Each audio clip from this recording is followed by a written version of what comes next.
తనను చంపాలని కుట్ర పన్నింది ఎవరో తనకు తెలియాలి అంటున్నారు నెల్లూరు రూరల్ ఎమ్మెల్యే కోటంరెడ్డి శ్రీధర్ రెడ్డి. దానికి సంబంధించిన బ్రేకింగ్ న్యూస్ మనం చూస్తున్నాం. తనను హత్య చేస్తే కోట్ల రూపాయలు ఇస్తారని రౌడీ షీటర్స్ మాట్లాడుకున్నారని, ఈ కుట్ర పన్నింది ఎవరో పోలీసులు తేల్చాలి అంటున్నారు Nellore rural TDP MLA Kotamreddy Sridhar Reddy. అయినా వైసీపీ నేతలు రౌడీ షీటర్ల బుడ్డ బెదిరింపులను తాను లెక్క చేయనని, తాను భయపడి రాజకీయాలు చేసే రకం కాదని అన్నారు కోటంరెడ్డి శ్రీధర్ రెడ్డి.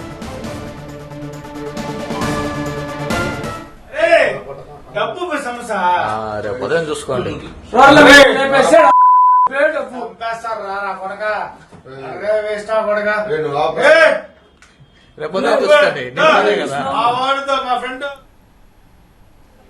నేను పోలీస్ శాఖను కోరేది ఒకటే, ఎవరు నన్ను చంపితే ఆ కోట్లు డబ్బు ఇస్తామన్నది ఎవరు? డబ్బే డబ్బు అన్నారు. ఆ డబ్బు ఎవరు ఇస్తామని చెప్పారు? దయచేసి దాన్ని తేల్చండి.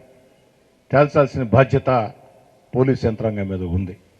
అయితే ఇలాంటి బుడ్డ బెదిరింపుల్ని నేను కాదు కదా, నా మనవడు నా మనవరాలు కూడా లెక్క చేయరు.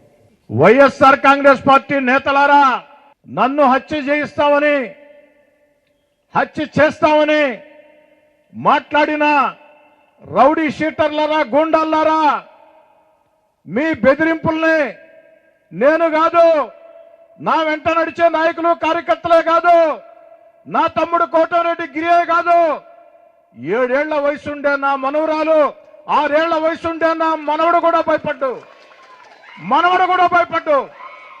జీవితకాలం బతకరు అంటే భూమి ఉన్నంతకాలం ప్రతి మనిషికి ఏదో ఒక రోజు మరణం వస్తుంది.